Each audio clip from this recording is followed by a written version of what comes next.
welcome everyone. Today I'm happy to have Harout Markarian here, a superb engineering expert and also an innovator, founder, speaker, and also former professional basketball player. Welcome, man. Thank you, Antonis. Thank you for having me. It's great to have you here.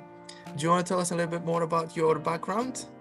Yeah, you started by saying that I'm an expert. So I don't know if any engineer can be an expert.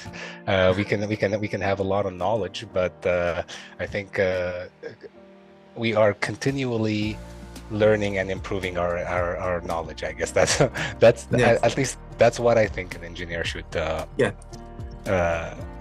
he should approach being an expert in a particular field. But yeah, as you said, I started my younger career in basketball, played for a while, and then moved to the United States, and that career was over, and then pursued my college education. I got my bachelor's degree in electromechanical engineering, pursued and earned my master's degree in robotics. After that, I realized that I do know quite a bit about the technical aspect of things, but I lack the business acumen. Right. So I went ahead and pursued a master's in MBA from Pepperdine University, which led me to founding my own robotics startup. So I'll stop there. That's kind of like in short about me, and I'll let you take it from here. Then in your basketball career, before you were in a different nation, right? Correct. I was in Lebanon. Okay, I see. So how was that transition from one country to the other? I mean, change is always challenging, let alone moving from a country to a country. Anyone going through that kind of a change requires some adjustment period. Yeah. Luckily for me, it didn't take too much time, although sometimes I feel like I'm still there. Yeah. But I came to terms with the new life, with the new environment, and I tried to adapt myself into the society that I chose to live in. Ultimately, change doesn't happen by luck. At least I don't believe it happens that way. It's a decision that we make, and although in my younger years it's a decision that my parents made. Having said that, deep down I always felt that was the right decision. Yeah. For me particularly, because my parents did that move, did that transition for the sake of their children, me and my sisters. So I am forever grateful to them. Also, it gave me a better life. It allowed me to be in situations where I'm using my potential, the resources around me, which were more abundantly available than had I stayed in Lebanon. So I'm making the best out of it. So the challenges are still there. I don't think the challenges ever go away, especially, I moved out here when I was 24. So the bulk of my life was in Lebanon, born there, was raised there. I had my environment set, my circle. I had a good group of friends, a big circle. So it was challenging. It was difficult, but I am a big fan of change. I think if you're not changing, you're just being comfortable with your situation, which is never good. Comfort is the recipe of death, in my opinion. Yeah, it is. I would agree with that, definitely. That's why you need to get to change constantly, put yourself in uncomfortable situations so you can grow and flourish, right? Exactly, absolutely. When I was pursuing my master's in robotics, I had the opportunity to work with a severely paralyzed person on brain-computer interface. Okay. So that's just him operating his motorized wheelchair through his thoughts, which in the beginning, it seemed like a very cool idea to work on such a project. But when I got deeper into the testing phase, I realized that this could be used to impact people's lives and make their environment more accessible to them. And that's what I wanted to really do, to add value to people that way. I don't see robotics, and I'm particularly talking about me right now. I don't see robotics from the side of, oh, let's automate everything.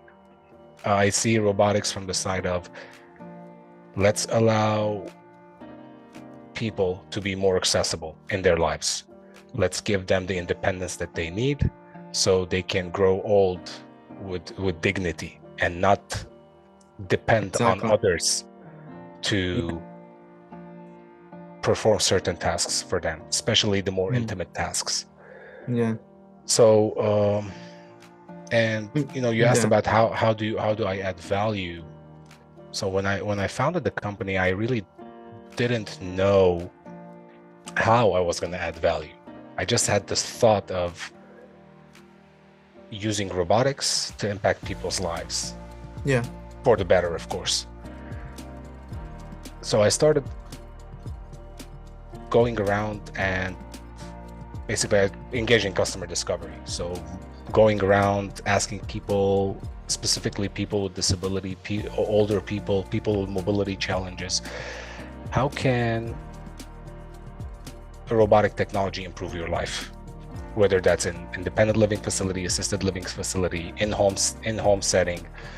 So I talked to people from independent living facilities. I talked to caregivers, both in-home settings and at assisted living facilities. And the more I talked to people, the more apparent the need was in terms of allowing them to become more independent, giving the caregiver more time and more comfort in caring for someone they loved.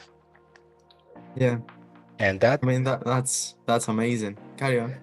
And that's kind of how it started. And so the customer discovery allowed me to understand their pain points, the gap that there exists, the gap that there is between the current services that are in the market and the services that the people are actually looking for. So a lot of people, or a lot of founders, I should say, kind of skip the customer discovery phase, which I think a bad recipe, a bad formula to being a founder, to offering a service or a product. Customer discovery allows you to include your target clients into the finding the solution, right? So as you include your customers and make them a part of finding the solutions or seeing the solution that or developing the solution that they want to see in the world for themselves to make their lives better, they're going to help you develop the product or the service that you're going to offer eventually. So that for me is really adding value when the request comes from your target customers. 100%. Is there a mistake that you made in that process before you where actually do I make start? it a thing? where do I start? I mean, the mistakes are all over the place. The most important, let's say, that, or the one you thought first when I said the word mistake. I don't think mistake is something negative. I mean, unless you're doing it knowingly, that's a different story. But for me, the mistakes that occurred or I did in my journey, it was just lack of knowledge. I may have spent certain amount of money in places where I shouldn't have. I understand. Because the value wasn't there, or the value wasn't communicated properly, or it was communicated but wasn't received. But I don't I don't regret it, because now I know what to look for when I am pursuing knowledge or when I'm performing certain tasks. I know what to look for, what to go for, which services I need, which services are a waste of my time, waste of my money. So it's like that kind of mistakes. I still am trying to raise the first round of funding for our company. So I really didn't get engaged into the development phase. All right. So I can't speak to mistakes there, although I've been in development for almost 20 years now. We've done end-to-end product development for companies I worked for. So I'm pretty knowledgeable in that area, and I surrounded myself with people who can help me develop an end-to-end product. So we've yet to see if we make mistakes there. Hopefully not. Hopefully we'll keep it at a minimum, but fingers crossed. Fingers crossed, exactly. Those are the things that I can think of.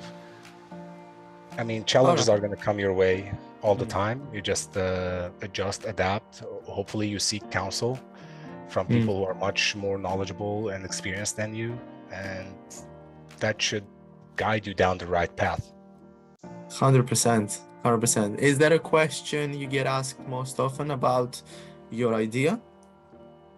Usually I'm asked how I came to finding the product that I'm going to release to the market. Okay. And I say initially when I started, I had zero idea of what product or service I'm going to develop or go to market with. Okay. But the customer discovery allowed me to find that idea. And I think that's the best way to do it, because now you're allowing your target customers, as I said, to develop the solutions that they want to see in the world. I see. Do you think that's the key? So, for example, do you think you would find that solution maybe in the future or whatever without the customer research? You can stumble upon it. I'm not going to say it's impossible. I don't think there's anything that is impossible. You can definitely stumble on some type of breakthrough and the solution, but I think it is much easier when you conduct customer discovery. Yeah, you can just see the path, right? Exactly. It's easy. Exactly. I see what you mean. I understand. So is there a piece of advice you would give to your younger self starting out as an entrepreneur? Yes, absolutely. I think including your target clients and the solution development phase is critical. And I think of it this way. If there's a chest of gold buried deep in the forest and you have the map, but the map is incomplete, customer discovery is the key that takes you to that map. Yeah.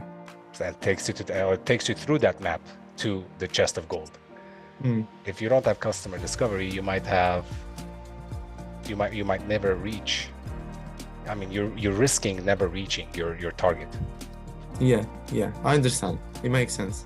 Yeah. Okay, let's move on to the bonus section. There, I'll say a word or a phrase, and you must reply with the first thought that comes to your mind. Make sense? Okay. Let's have a look. So, first one is business owner. My father. Good. Startup business.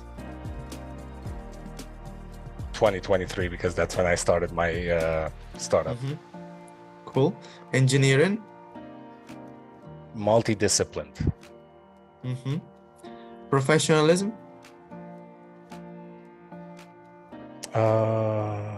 Professionalism. Something to seek. Successful entrepreneurs. Jeff Hoffman. Excuses. Weak. And luck. Doesn't exist. I love that. The last one. But okay, let's take them from the beginning. In business owner, you mentioned your father, right? Yeah. Do you want to elaborate on that? Sure. My father, ever since I was born, my father was a business owner. Excuse me. And he owned a business in Lebanon, and he kept that business and had employees during the hardest of times in Lebanon, during war, and and Lebanon is a region of constant war and constant political instability. So for me, that's a successful man who had a business and grew his business against all odds, throughout all the challenges. So you had the perfect role model for you to follow. I love absolutely. that. I love that. In excuses, you mentioned weakness. Why do you think it's weakness? Because it's, the other thing you said, professionalism. If you make excuses, you will never be professional. Professional people will never make excuses. Successful people will never make excuses. My father never made excuses, whether his business was doing good or bad. He never made excuses. He just went to work and continued working for the betterment of himself, his family, and everyone around him. Excuses, again, is another formula for death. I think it's the right way, because people sometimes don't understand that even if you're doing it by accident, if you're not doing it on purpose, it can still be fatal to your development. Absolutely. Because it's your words, right? Yeah, absolutely. Words have power. Exactly. In luck, you said doesn't exist. Do you want to elaborate on that as well? Yeah, as a believer in God, in Jesus Christ, everything is driven by Him. And He is the master of our world, and everything is put in front of you, or you're put in situations that you can handle through Him, of course. And that's why I said that the luck doesn't exist. Everything is planned by the Almighty God. Exactly. Exactly. It's all part of the plan. I love that. Yeah. Is there any last words for Harout before we close the pod? Never quit. Stay faithful. Hand over your life into the hands of the Almighty God, and then expect nothing but greatness. Amazing. Thank you so much, man, for being here. Appreciate you. My pleasure. Thank you for having me. And that was Harout Markarian, ladies and gentlemen.